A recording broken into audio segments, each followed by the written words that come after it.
Kilroy was here.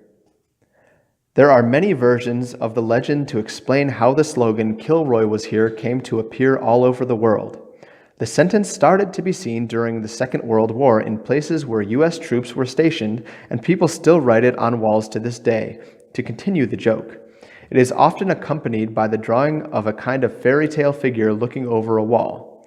This famous image, known as Chad, consists of a face with two large oval eyes and a long nose, and two sets of 3 fingers holding onto a wall.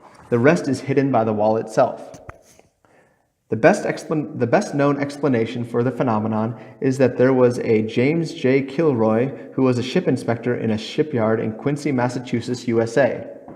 It was his responsibility to check on how many holes a riveteer had filled during his work shift on any given day.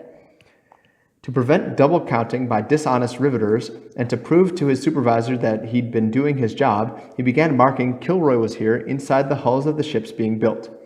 He used yellow crayon so it could be easily visible. This way, the other inspectors wouldn't count the rivets more than once and pay the riveter for work he hadn't done himself.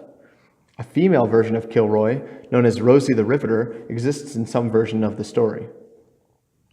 Once the ships became operational, carrying military troops that were headed overseas and bound for the war, it became a complete mystery why the phrase was still being seen, and not in ships but on buildings and in out-of-the-way places. All anyone could be certain of was that Kilroy, whoever he was, had been there first. As a joke, troops began placing their graffiti themselves wherever U.S. forces landed, claiming it had already been there when they had arrived. It quickly became a challenge to put the picture and slogan in the most remote places before anyone else got there.